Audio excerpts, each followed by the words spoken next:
Saturday. Happy Saturday. That's where we are right now. So, I've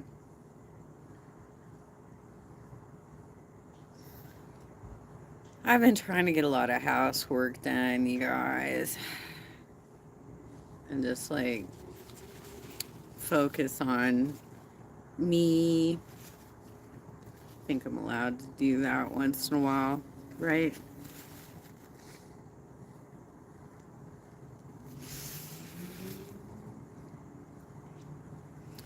Anywho, I guess we'll start with Foodie Beauty. She's done a couple of lives now, some with the camera on, some without the camera on. Um, Trying to have this like over dramatic thing of I don't want people to know where I am, right? Like, but she's also implying that she's camping somewhere and that she's homeless and that she's basically living out of this vehicle that may or may not be rented. It might be a loaner. I think I have it in my. I have a new pack of cigarettes, you guys. But basically, she's not camping, you guys. I'm just being real. There is no way that she would be as calm as she is on her live streams while simultaneously be homeless and living out of a car. I just don't see that as realistic.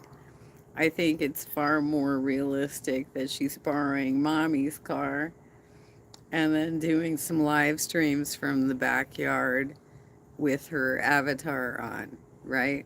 Because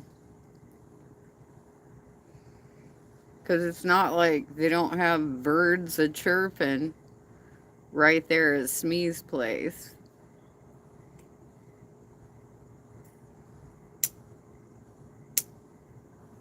It's just highly unlikely that she wouldn't be having total meltdowns at this point if she was actually homeless, right? That's my 2 cents. I couldn't even imagine it. I could not imagine being in a situation where I have to live out of my car or live on the streets or hop around campgrounds or something like that. I mean, I could imagine doing something like renting an RV, like a small one where I don't have to like worry about like it being so large that I would have to get like the other kind of driver's license or whatever. Um, a small one, something, or even a camper van, right? And doing like a national parks tour or something like that. That would be a lot of fun. I know, I think Nightmare named off all of his 7 deadly states. California, Los Angeles specifically was named, um, which is great. He talked about adding one more thing in there, and I think he threw in potentially Canada.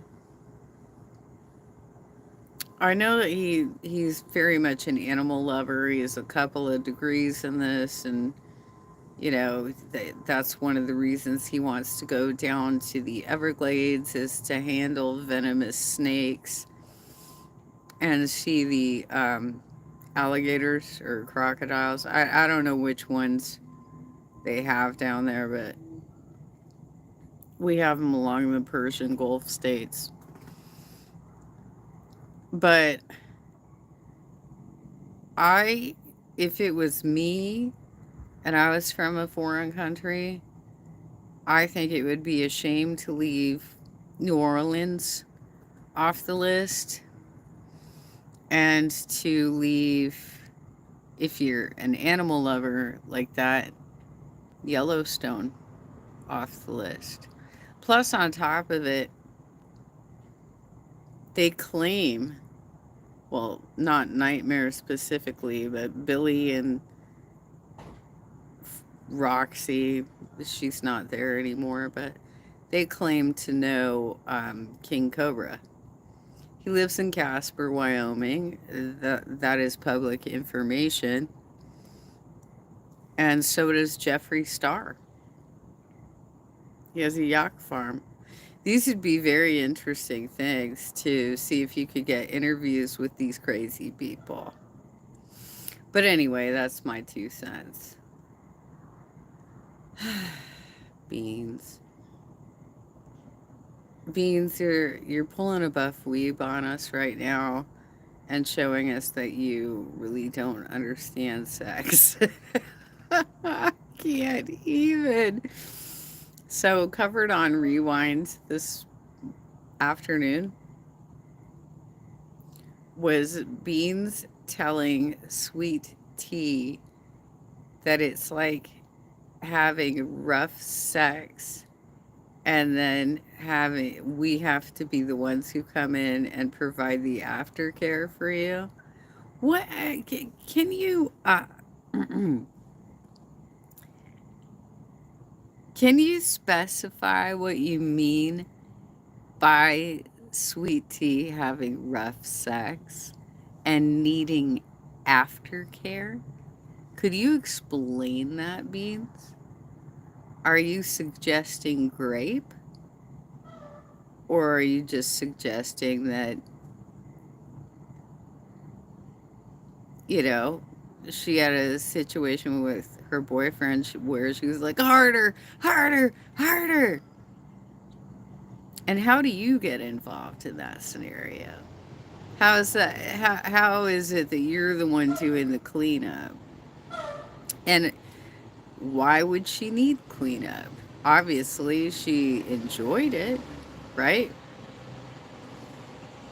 We're assuming so because I'm assuming that you're not saying that she was raped. That was the weirdest ass shit ever. Some of the shit that comes out of her mouth is like she wants to sound like she's really experimental sexually, but how? Explain what the dynamic of your relationship with Grim was.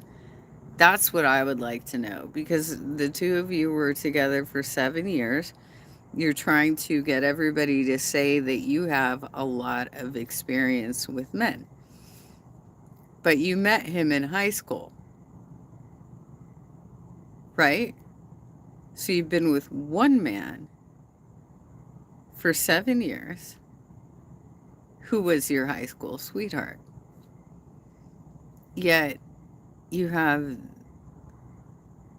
a tremendous amount of sexual experience, according to you, that you don't really seem to be able to speak to these things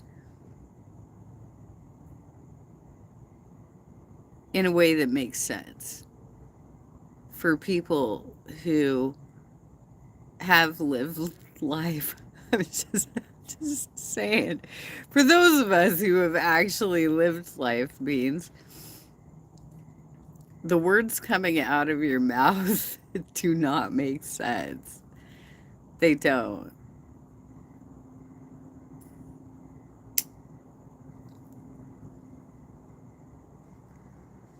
But yeah, I think the only thing Foodie Beauty is nervous about right now is that all of her lies have been revealed. And she keeps trying to propagate stuff that is non existent. Like Julie is still with Dada. Dada is still married to me, right? Okay, girl, if you think so. Is he hiding in Portugal? Is he in Vietnam?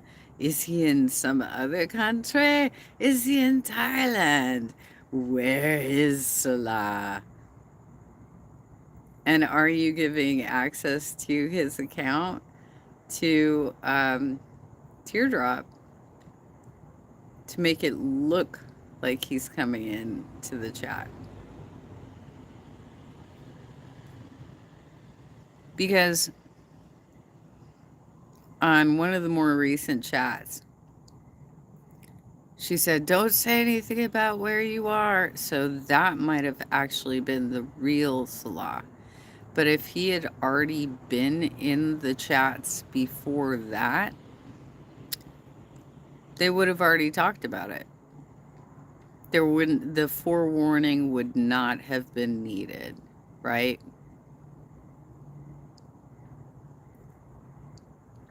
Anyhow, I didn't feel like covering her avatar's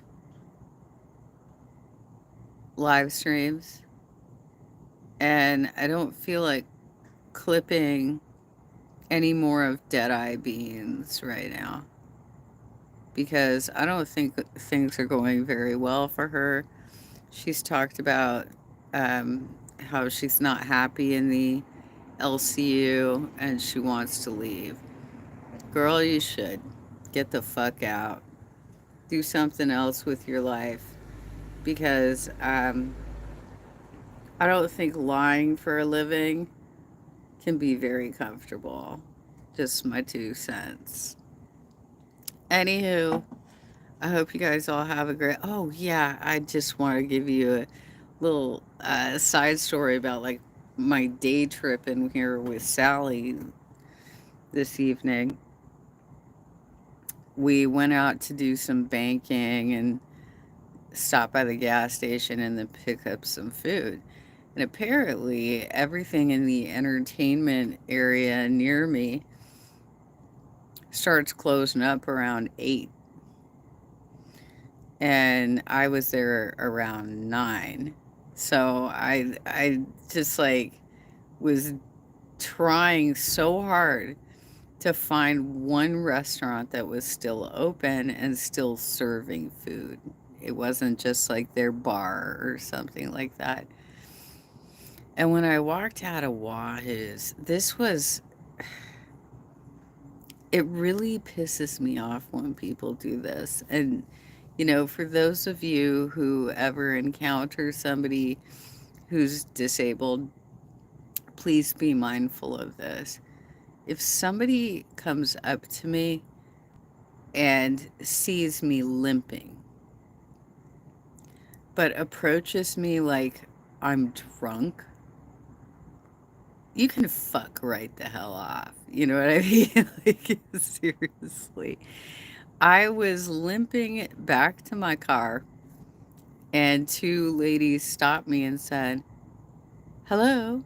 I'm sorry to disturb you. Hello, hello. We just noticed that you're having some difficulty walking." And it took like a second to process what they were implying, you know? And I said, "Yeah, because I'm disabled. But thank you for your concern." Like, for real. What are you going to do? Should I have said, I maybe you can. Do you have a very close relationship with God? Can you put your hands on my left leg and heal it for me? Can you make me better? Can you fix this situation for me? Like, what the fuck even? Some people are so presumptuous and stupid, you know? And then they're giggling on their way away from me like they're realizing what they did. But at the same time, they want to make it look like, well, obviously we thought she was drunk and stumbling. No, girls. I can't walk, okay? And I didn't feel like bringing out the walker to have to cart that thing out and do it just to go up a couple of steps. Give me a break. Bitches, keep to yourselves. Please. If you don't know how to help the disabled, don't fucking step in. Period. Anywho, I hope you all have a great Saturday. I am surprised everything closed up so early because July 4th is next weekend. And, but at the same time, when I was over there, I noticed that it was pretty much dead. There were not a lot of people there. And so I don't know if that's just what it looks like because of the business loss during the pandemic years or what happened. But I know that from my political experience that the rent is very expensive for these businesses. So to close up shop so early would indicate that they can't, like, they've broken up the hours of the day and have realized it's a loss, in those last couple of hours. But on a Saturday night, don't you think if you had all your businesses still open at least till 9 or 10, that more people would be there? I wonder how late they'll stay open next weekend when they're doing fireworks. Hmm? You gonna keep your doors open for the fireworks? Well, I guess we'll see. Anyhow, have a happy Saturday. Y'all take care and make sure you're not waggling your finger at your coworkers. Take care, y'all.